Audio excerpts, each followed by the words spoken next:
What's up, party people? I think that we got the steal of the offseason with Jalen Hood-Schifino, and honestly, he's showing some major potential so far, so I want to talk about it.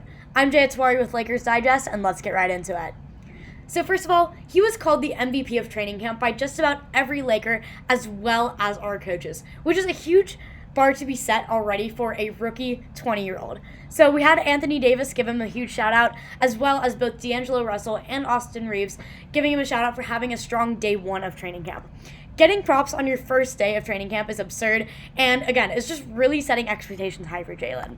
We also had Darvin Ham talk about how Jalen Hood is shining early in Lakers training camp in a press conference, again, just really showcasing how much faith everybody has in him so far, and more importantly, not just as a player, but as a leader. It really looks like the Lakers are wanting Jalen to step up as a leader. After all, he's going to be playing the point guard position, which is naturally always going to be the leader on the court. The point guard is the one calling our plays, making sure that everything is running smoothly, and has incredible situational awareness as well as basketball IQ. So they got to be on top of everything all the time, and they have to be comfortable with calling out plays and kind of bossing them around players, even if they're older than them. In this case, Jalen has orders to be yelling at LeBron James. I truly cannot fathom being 20 years old and getting an order to be screaming at LeBron James. But that's currently the situation that Jalen is in right now, and I can't blame him for needing to work on that. So Darvin Ham has been pretty open about the fact that Jalen is soft-spoken and needs to work on his screaming abilities. And so we got this hilarious quote from Ham in The Athletic, where he talks about how he's been telling Jalen to practice screaming. He goes, "You got to start screaming. Just scream when you're in the house by yourself. Just start yelling and screaming for no reason. Because you're going to have to be the one who keeps your teammates organized, and they've always got to understand what we're doing out there. Whatever possession it is, each and every possession." Couldn't have said it better myself, coach, and as somebody who's constantly yelling in my house, such as right now, Jalen, if you need any help, I got you.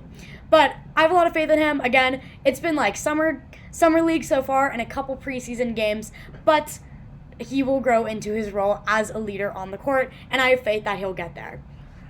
But despite all of these hopes, he has not had a super great preseason debut so far, and I'll get into that a little bit later. But I also want to talk about his place in the new Lakers leadership that's coming through. So basically, our players are aging out. We don't want to talk about it. I hate thinking about it, but I mean, LeBron is going to retire soon. It is just a fact. Hopefully he makes it long enough to be playing at least a season or two with Bronny. I really think he will, but there's no question that he is nearing the end of his career. And we had a lot of roster turnover over summer, as well as at the end of last season, and so we want to make sure that our incoming young group of Lakers is ready to carry on the mantle and legacy of the purple and gold.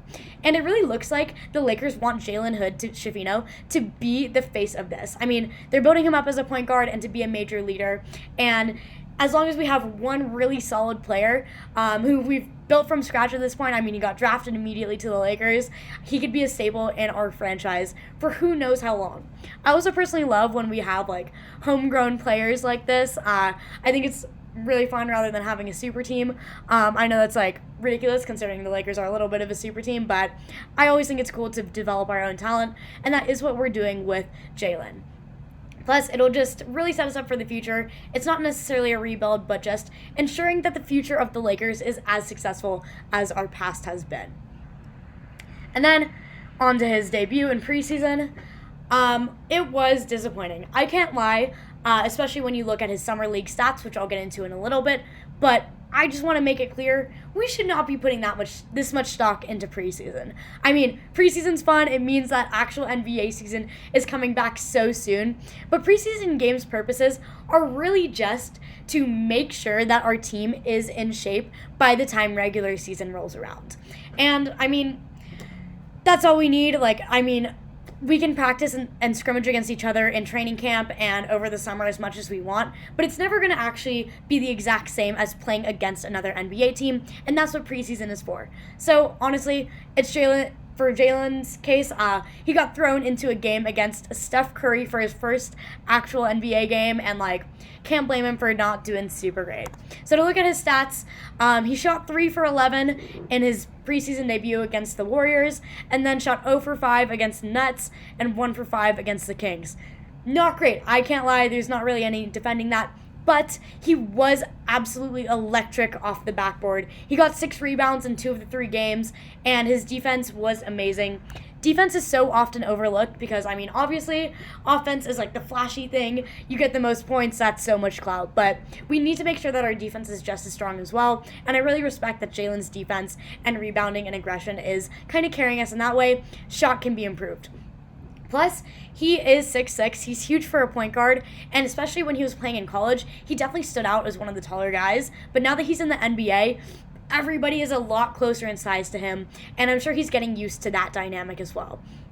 But going back to his aggression in general, like style of play, does remind me of, trigger warning, Russell Westbrook. I mean, you guys can have whatever opinions on Russell that you want, but you can't deny that his fire and energy were unmatched. And obviously, I mean, Jalen is going to be Westbrook's replacement. He's playing our point now that once Westbrook left, we didn't have a point anymore, and now that's going to be Jalen. So I really hope that he carries on the same kind of like drive that Westbrook has, but without some of the faults that Westbrook brought with him. But please be warned, I am a Westbrook apologist, so I don't think it's entirely his fault.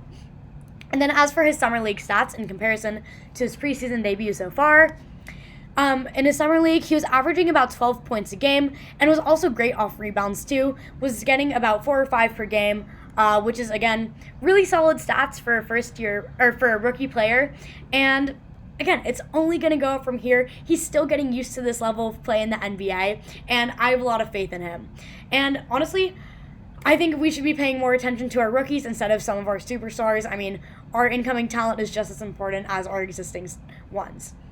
But yeah, I mean, by the time this airs, we should have another preseason game under our belt, and so we'll see if Jalen steps it up a little bit and how that goes. Let me know in the comments if you agree or not with some of these takes, and if not, you can also just yell at me for other stuff or talk about some stuff you'd want me to cover in another video. But yeah, I'm Jaya Tewari with Lakers Digest. Make sure you subscribe to our channel. We release a couple of videos a week and are excited to get NBA season starting. Go Lakers!